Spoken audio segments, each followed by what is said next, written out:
Back to the golden age of music. Check out these iconic singers, then versus now. Some still have that timeless charm, while others might seriously surprise you. Don't blink.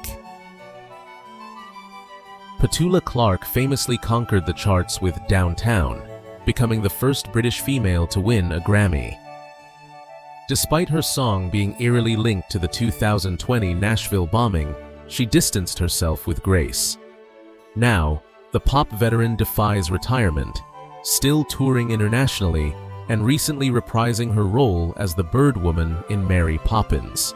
Frankie Valli defined a generation with his falsetto on Sherry and Can't Take My Eyes Off You. While otosclerosis nearly ended his career in the 70s until surgery saved his hearing, recent viral clips show him appearing frail and disoriented on stage. However, he refuses to quit, continuing his residency despite concerns. Johnny Mathis used his velvet voice to turn Misty into an eternal romantic standard. His private life was tumultuous, battling a severe amphetamine addiction for years and losing his Hollywood Hills mansion to a devastating fire in 2015. Now, he remains fit as an avid golfer and continues to perform his greatest hits live. Dion DiMucci brought Bronx swagger to The Wanderer and Runaround Sue. He famously saved his own life by refusing to pay $36 for the plane ride that killed Buddy Holly. After kicking a debilitating heroin habit, the Rock Hall of Famer recently released Blues with Friends, collaborating with giants like Bruce Springsteen. Mavis Staples is the powerhouse contralto behind the Staple Singers' hit, I'll Take You There. She famously turned down a marriage proposal from Bob Dylan, choosing her family's gospel roots over a folk rock romance. Now a civil rights icon, she continues to release acclaimed albums, proving her voice remains untouched by time. Tom Jones is the Welsh tiger known for It's Not Unusual and dodging underwear thrown on stage. Despite a squeaky clean knighthood, he faced lasting controversy for refusing to acknowledge his homeless illegitimate son. Now, he serves as a judge on The Voice UK, keeping his baritone powerful despite undergoing double hip replacement surgery. Bob Dylan is the folk messiah who scandalized purists by plugging in an electric guitar. He vanished after a mysterious 1966 motorcycle crash, only to re-emerge and later sell his songwriting catalog for a staggering $300 million. Now, the Nobel Prize winner continues his Rough and Rowdy Ways tour, famously banning smartphones at shows. Smokey Robinson is the king of Motown, who penned over 4,000 songs including Tracks of My Tears.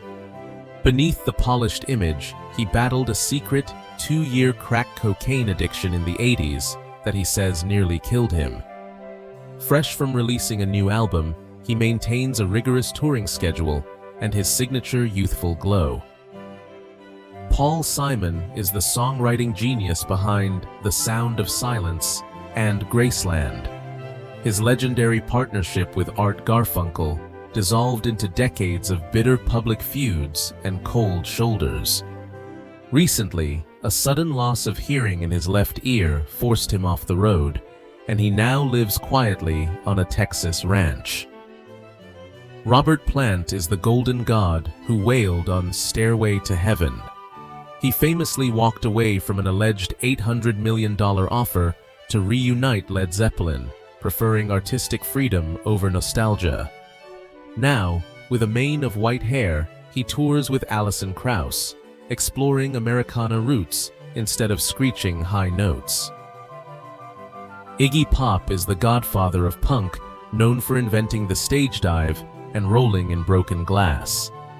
His body is now twisted by severe scoliosis and a limp resulting from decades of physical abuse.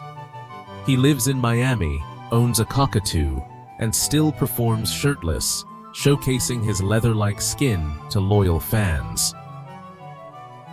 Joe Walsh is the Eagles guitarist known for the anthem Life's Been Good. He partied so hard with Keith Moon that he admits to not remembering the entire 1980s, eventually needing a vodka-induced intervention to survive. Sober for decades, he runs Vets Aid for military families and still shreds the guitar on stadium tours. David Gilmour provided the atmospheric guitar work for Pink Floyd's Comfortably Numb. His toxic feud with bandmate Roger Waters escalated recently over liner notes and website passwords, cementing their permanent rift. After auctioning his guitar collection for $21 million to fight climate change, he lives on a quiet farm releasing solo music. Connie Francis was the top-charting female vocalist of the late 50s with Who's Sorry Now? Her career halted tragically in 1974 after a brutal motel assault led to years of trauma and the loss of her voice. A survivor who changed hotel security laws, she makes rare appearances, focusing on mental health advocacy. Mike Love is the frontman of the Beach Boys and lyricist of Good Vibrations. Often painted as the villain, he infamously sued his cousin Brian Wilson multiple times over songwriting credits and gave a bizarre, hostile speech at the Rock Hall of Fame. He now owns the rights to the band's name, touring strictly for nostalgia. Al Jardine used his voice to drive Help Me Rhonda to #1. After a legal battle with Mike Love, he was stripped of the right to tour under the Beach Boys name, costing him millions in potential revenue. He now tours with Brian Wilson, keeping the authentic Pet Sounds legacy alive for purist fans. Cliff Richard is Britain's answer to Elvis, with decades of #1 hits like Devil Woman. His image was shattered in 2014 when the BBC televised a police raid on his home over false allegations, leading to a massive privacy lawsuit he eventually won. Vindicated but scarred, he records albums and splits time between the UK and Barbados. Carole King is the songwriter behind the masterpiece album Tapestry. Her personal life was less harmonious, enduring 4 marriages and an abusive relationship with Rick Evers, who died of a cocaine overdose days after assaulting her. She is largely retired to an Idaho ranch, emerging only for rare inductions and environmental activism. Mick Jagger is the Rolling Stones frontman who defines rock charisma. He defied medical odds by returning to a stadium tour just weeks after undergoing a transcatheter aortic valve replacement at age 75. With a toddler son younger than his great-grandchildren, he continues to sprint across stages, boasting a 28-inch waistline. Eric Clapton is the only 3-time Rock Hall inductee and the guitar god behind Layla. His legacy is complicated by a drunken 1976 racist rant and a recent struggle with peripheral neuropathy that makes playing guitar agony. Despite claiming retirement is near due to nerve damage, he continues limited performances while stirring political controversy.